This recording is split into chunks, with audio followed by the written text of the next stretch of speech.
There's only just 2 of them.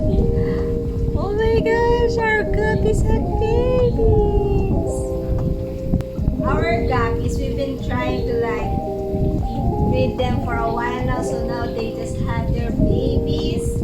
There's only 3 of them in the top, but we're gonna show this to you in our next video. But for today, we have a brand new topic. It is about plants. Stay tuned, guys.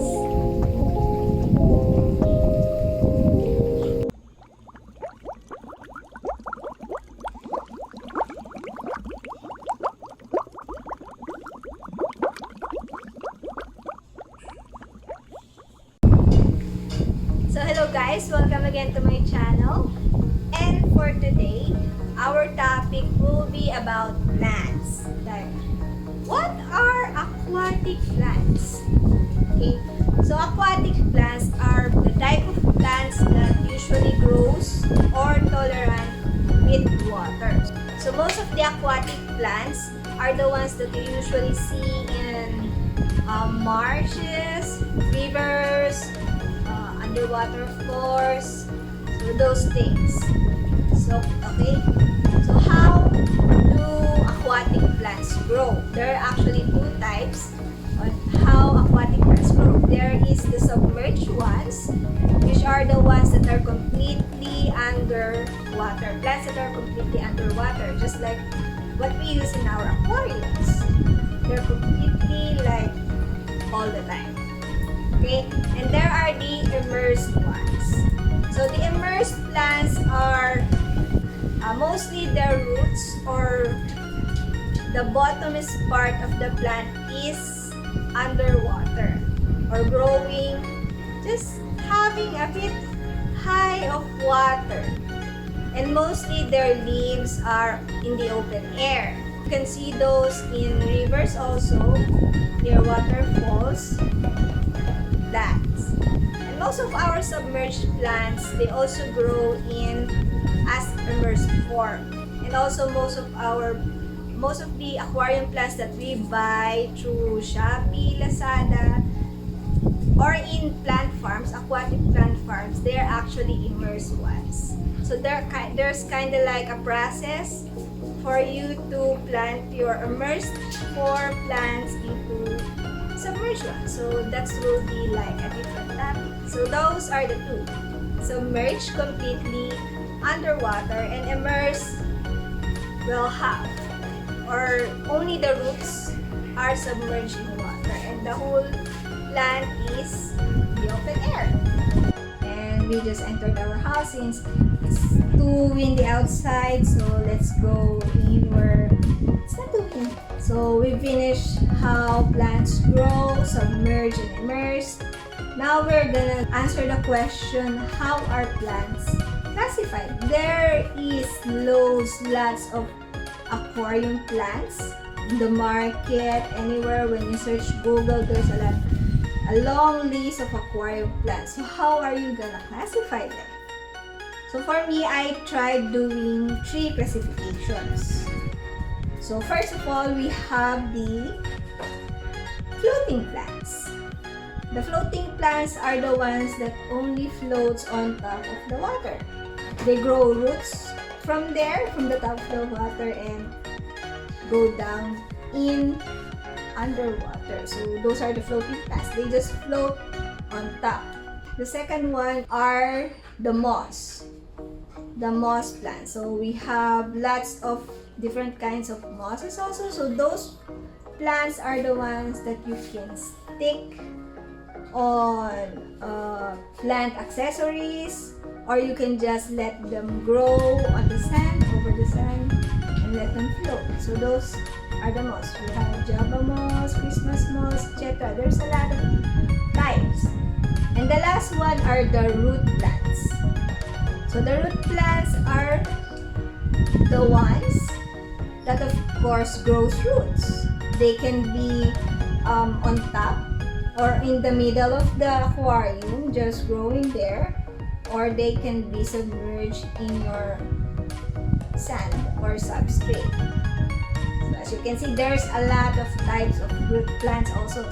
So the question now is, what are the other types of root plants? Hello, baby girl. Meet our Belgian. Hello, hello, say hello, hello. So I divided what are the types, different types of root plants. So first one are the rhizomes. The rhizome plants are the ones that really don't need substrate to live underwater. Examples are anubias, java ferns. So some rhizomes you can just stick into your stone strip roots, and other rhizomes, actually most rhizomes, also rhizome plants, you can also plant them in your substrate, but only the root parts. If you try to plant the rhizome itself, the plants, it will melt. It will die. Definitely die.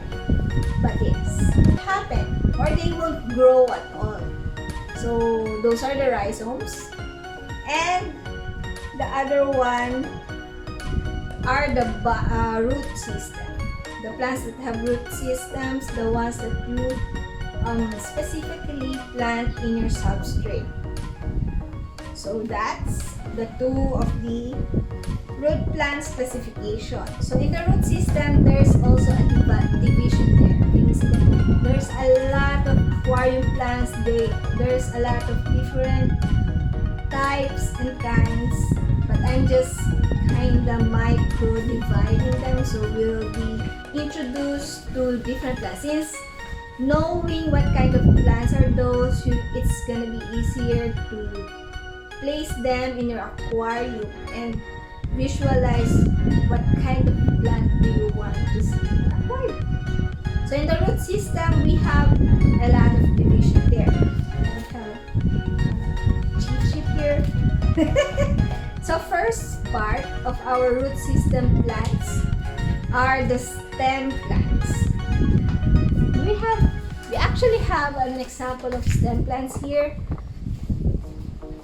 Actually, most of them here. Most of those are stem plants. Stem plants usually grow high.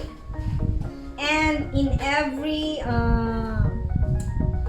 leaf division of a stem plant, roots grow there. So if you buy one stem plant, you're basically growing a bunch of them. Or you can manage to grow a bunch of them just by snipping bits of it and planting them. It will definitely grow roots, and you're gonna be having a lot of them. So most stem plants are the ones that you can easily propagate.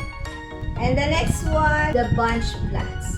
So I call this bunch like a bunch plants, since they kind of grow like in a big bunch. So I classified them into two. There are big leaves and the small leaves. Example of bunch plants with small leaves are kabombas. See, they have very, very tiny leaves, but they grow in bunch and they look beautiful. They also like a lot of them. A hornwort, that's my dream plant, hornwort. I actually thought I bought a hornwort, but it was actually an acaris. And also that's another example of a small leaf bunch. So there we go. And of course, if you know where I can legitimately find a hornwort or order hornwort, you can comment it down below, because I've been looking everywhere. So not necessarily everywhere, but I've been looking for a legit seller of hornworts because it's my dream plant. But anyways, let's go. So those are the small leaves bunch plants. Yeah. Then the next one are the big leaves. I actually recently love big leaves bunch plants since they kinda take up space beautifully. One of my favorites are echinodorus plants. So most examples of big leaf bunch plants are Amazon swords. That is one also example of echinodorus. Ocelots, cryptocorynes are also one. Those are some of the examples of big leaves bunch plants.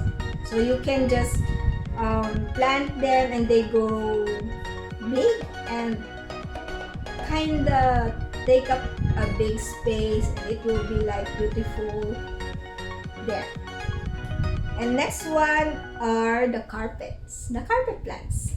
So carpet plants are the ones that cover your entire aquarium flooring. So there are two types. Of course, I am micro dividing that.